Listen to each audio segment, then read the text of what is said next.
Merkür nasıl keşfedildi?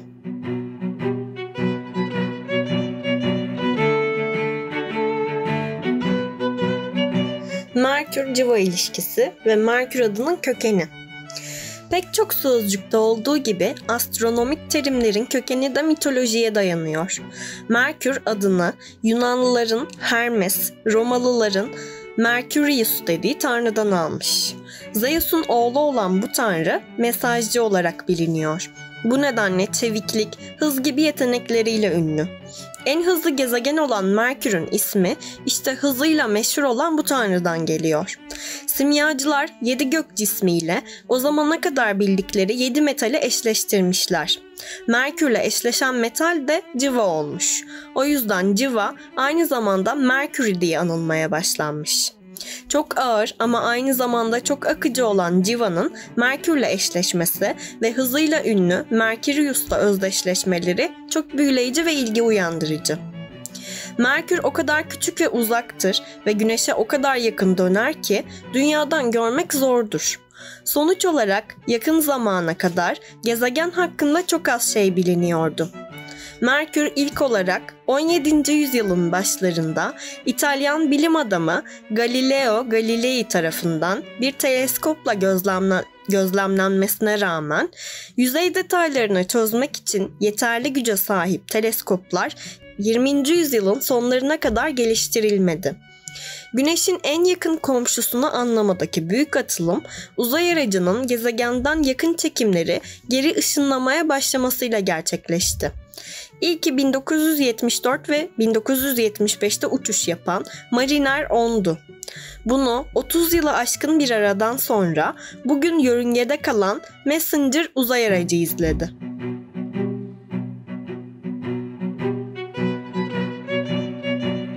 M.Ö. 1000 Babilon tabletleri. Merkür'ün gözlemlenmesine ilişkin bilinen en eski kayıt, eski Babil'deki gök cisimlerinin katalogları olan tabletlerdedir. Babilliler haberci tanrılarından esinlenerek bu gezegene Nabu gezegeni diyorlardı. M.Ö. 350 Apollo ve Hermes. İlk başta eski Yunanlılar Merkür'ün 2 gezegen olduğuna inanıyorlardı. Sabah gökyüzünde göründüğünde Apollo ve gün batımından sonra gördüklerinde Hermes diyorlardı. M.Ö. 4. yüzyılda aslında tek bir gezegen olduğunu fark ettiler ve ona Hermes adını verdiler. 500 Merkür'ün çapı. Bilinmeyen yollarla ve teleskop olmadan Hintli bir gökbilimci Merkür'ün çapını %99 doğrulukla tahmin etti. Sonuç Surya Siddhanta kitabına kaydedildi.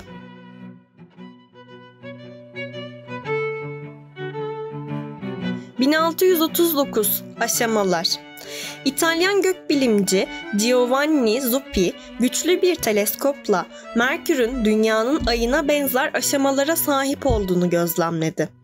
Bu, Merkür'ün Güneş'i farklı açılardan yakalarken yüzeyinin değişen miktarlarını ortaya çıkararak Güneş'in etrafında döndüğünü kanıtladı.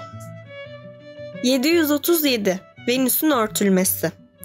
Örtülme, bir gezegen diğerinin önünden geçtiğinde gerçekleşen olaya verilen addır ve nadir gözlemlenen olaylardandır.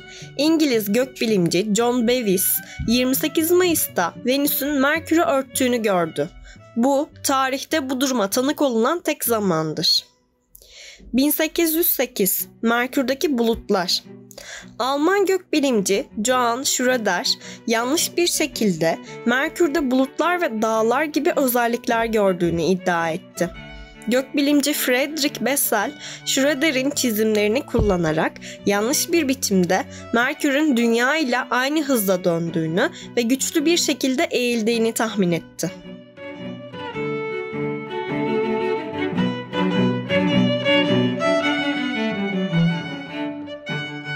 1808 Schiaparelli'nin haritası. İtalyan astronom Schiaparelli Merkür'ü gözlemledi ve şimdiye kadarki en doğru haritayı yarattı. yanlış bir şekilde Merkür'ün yörüngesinde kilitlendiğine inandı.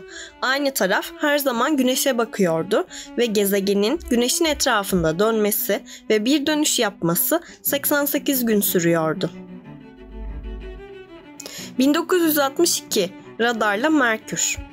Moskova Radyo Mühendisliği ve Elektronik Enstitüsü'nden Vladimir liderliğindeki Sovyet bilim adamları bir radar sinyalini Merkür'den yansıyan ve yankısını alan ilk kişiler oldular. Bu da onların gezegenin ilk radar gözlemlerini yapmalarını sağladı. 1965 dönme hızı. Amerikalı gökbilimciler Pettengill ve Rolf Dice, Merkür'ün dönüş hızını ölçmek için Porto Rico'daki radyo teleskop çanağını kullandı. Gezegenin yüzeyinden yansıyan radar darbelerinden Merkür'ün dönüşünün Schiaparelli'nin düşündüğü gibi gelgitler halinde kilitlenmediğini, ancak sadece 59 gün sürdüğünü hesapladılar. Merkür'ün çoğu bu sayede haritalandı.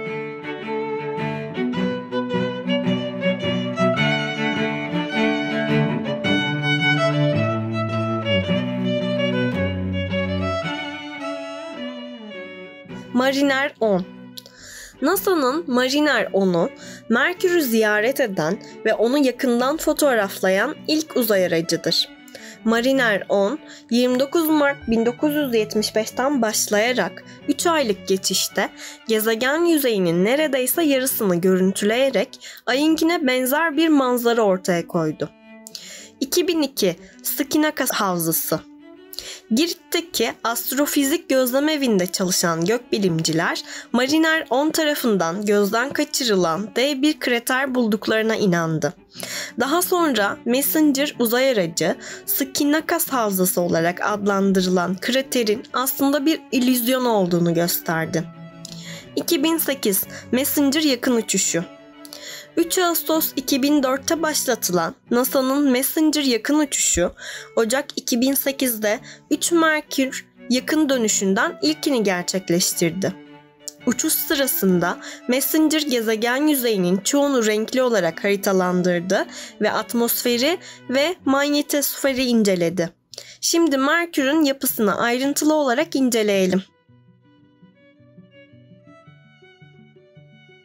Merkür, Güneş'e en yakın ve en küçük gezegendir.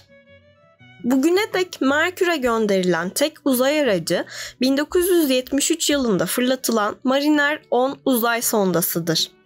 Sonda Şubat 1974'te Venüs yakın geçişini gerçekleştirdikten ve gezegenle ilgili bilimsel gözlemler yaptıktan sonra Güneş çevresinde Merkür yörüngesiyle kesişen ve yörünge dönemi Merkür'ün periyodunun tam 2 katı olan eliptik bir yörüngeye girerek bu çizgi üzerinde her 176 günde bir Merkür'le karşılaşmaya başladı.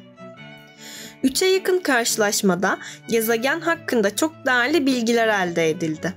Merkür'ün kütlesi, çapı, dönüş süresi duyarlı olarak ölçüldü. Gezegenin daha önce bilinmeyen manyetosferi keşfedildi, ince atmosferi hakkında veriler toplandı. Ayrıntılı fotoğraflar çekildi, gezegenin yüzey haritası çıkarıldı.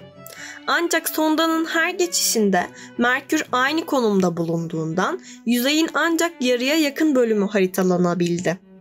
Üçüncü geçişte gezegene 327 kilometre yaklaşan sonda bu geçişten kısa bir süre sonra yakıtının bitmesiyle görevini sonlandırdı.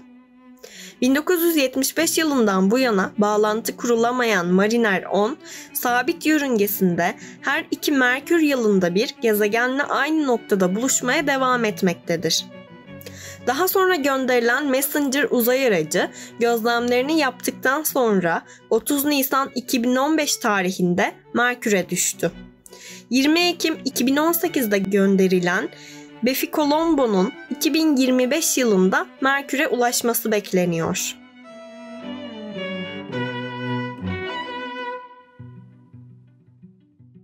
Çekirdek. Merkür'ün devasa çekirdeği demirden oluşur.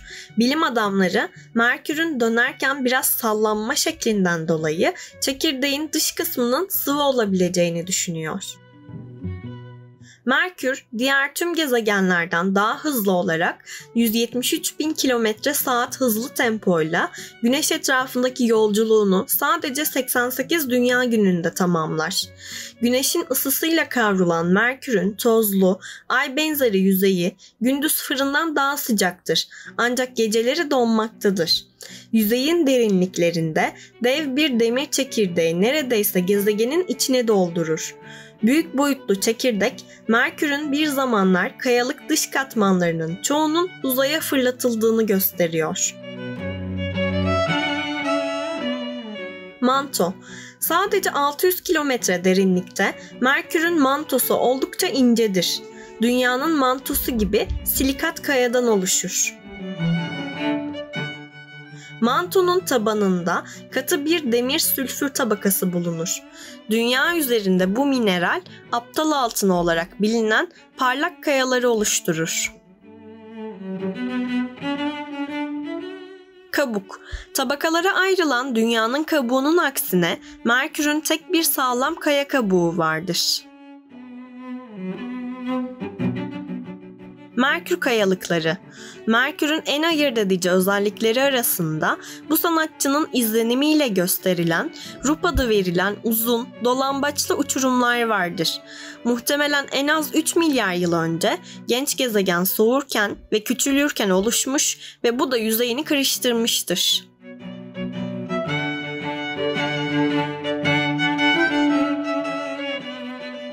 Mendelssohn krateri gibi Merkür üzerindeki kraterler yazarların, sanatçıların ve bestecilerin adını alır. Atmosfer. Merkür'ün yerçekimi zayıf olduğundan ve yüzeyi güneş ışınımı ile patladığından atmosferi incedir ve sadece bir miktar gaz içerir. Merkür'ün ince, geçici atmosferinin bileşimi gazlar kaybedilip yenilenirken zamanla değişir. Bununla birlikte oksijen, sodyum ve helyum en bol bulunan elementlerdir. Yara izi yüzü. Milyarlarca yıl önce meydana gelen etkiler Merkür'ü kraterlerle iyice oyulmuş halde bıraktı. Gezegen küçük olduğu için kalın bir atmosferi tutmaya yetecek kadar yerçekimine sahip değildi ve meteorların çarpmasını engelleyecek havada yoktu.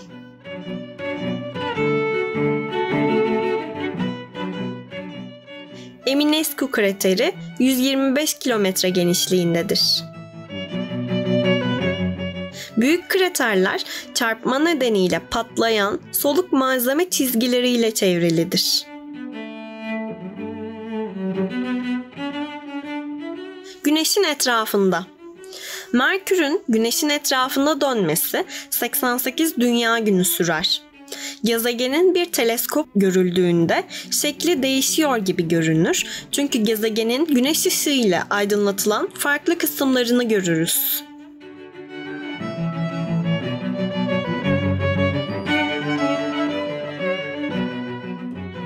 Derin etki. Burada sahte renkte görülen Caloris Havzası, Güneş sistemindeki en büyük çarpma kraterlerinden biridir.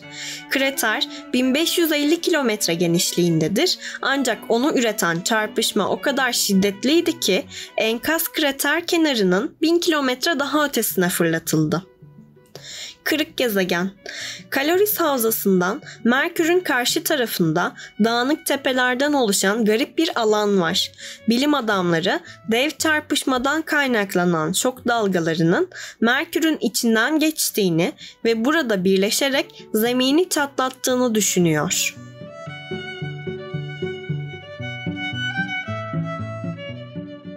Kuzey Yarımküre. Kuzey kutbunda 4 milyon kilometre karelik geniş düzlükler vardır. Göte Havzası olarak bilinen bir özellik, lava kışlarıyla sular altında kalmış ve gömülmüş hayalet kraterleri içerir. Batı Yarımküre. NASA'nın Messenger'ı 2008'de ilk uçuşunu yapana kadar Merkür'ün bu yarısı bilinmiyordu. Bu uçuş, gezegen yüzeyinin %40'ının pürüzsüz, volkanik düzlüklerle kaplı olduğunu ortaya çıkardı. Kabuğu benzer görünüme rağmen Ay'ınkinden çok Mars'ınkine benzer. Güney Yarımküre. NASA'nın Messenger uzay aracı, Merkür'ün kutuplarının çevresinde Chao-Meng-Fu krateri gibi Güneş'in ısısından kalıcı olarak korunan gölgeli yerlerde donmuş su ve organik malzemelerin karışımı olabilecek radar parlaklığında yamalar buldu. Doğu Yarımküresi. Büyük volkanik düzlüklerin yanı sıra çarpma kraterleri ve havzalarıyla Merkür'ün yüzeyi ilk bakışta göründüğünden çok daha çeşitlidir. Lobat izleri denilen yüzlerce kilometre uzunluğundaki uzun, yüksek, dolambaçlı sırtlarla alışılmadık derecede kırışıktır. Brahms krateri 3 kilometre yüksekliğin üzerinde belirgin bir merkezi zirveye sahip büyük, eski karmaşık bir kraterdir. Sopka Planitia gibi ovalar farklı dillerdeki Merkür kelimelerinin adını almıştır. Rupes, gezegenin demir çekirdeği soğuyup daralırken oluştuğu düşünülen uçurumlardır. Discovery Lupes, yaklaşık 600 kilometre uzunluğunda ve 2 kilometre yüksekliğiyle Merkür'deki en uzun uçurumdur. Macar bestecinin adını taşıyan Bartok krateri merkezi bir zirveye sahip yaklaşık 73 kilometre genişliğindedir.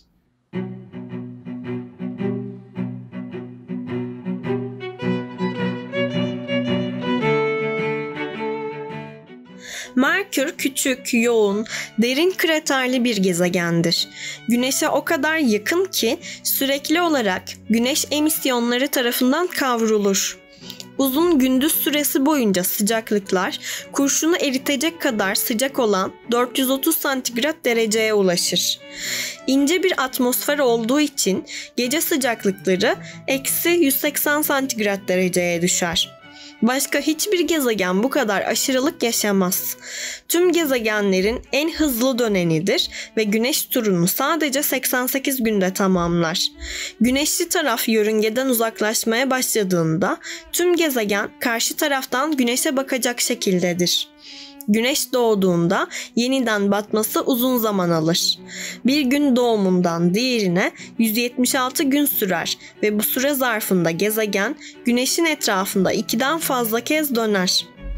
Uzun merküriyel günlere rağmen ışığı yansıtacak kadar kalın olmayan inanılmaz derecede ince atmosferi nedeniyle Merkür'ün gökyüzü her zaman siyah görünür.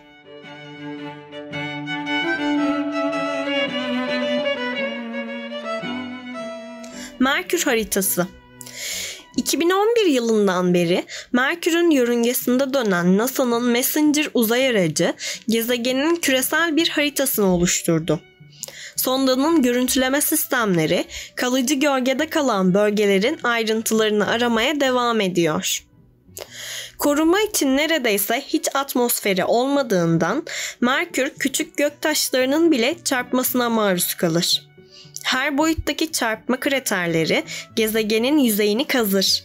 En büyük meteorlar Caloris Havzası gibi çok halkalı havzalar yarattı. En ağır göktaşı bombardımanı gezegen henüz gençken yaklaşık 3,8 milyar yıl önce meydana geldi. Kısa süre sonra lav akıntıları bazı kraterleri yok eden pürüzsüz düzlükler oluşturmak için yüzeye yayıldı. Daha sonra gezegenin içi soğudu ve küçüldü. Kabuğu çatlaklara ve sırtlara böldü. Sonunda yaklaşık 750 milyon yıl önce Merkür'ün mantosu o kadar küçüldü ki lav akmayı bıraktı. O zamandan beri gezegenin yüzeyi pek değişmedi. Ancak küçük etkilerle yaralanmaya devam ediyor. Merkür'ün yüzey özelliklerinin isimlendirilmesi bir sistemi takip eder. Kraterler isimlerini sanatçıların, bestecilerin ve yazarların adından alır. Örneğin Shakespeare, Tolstoy ve Beethoven havzaları. Zaman çizelgesinin sonraki bölümünde Venüs var.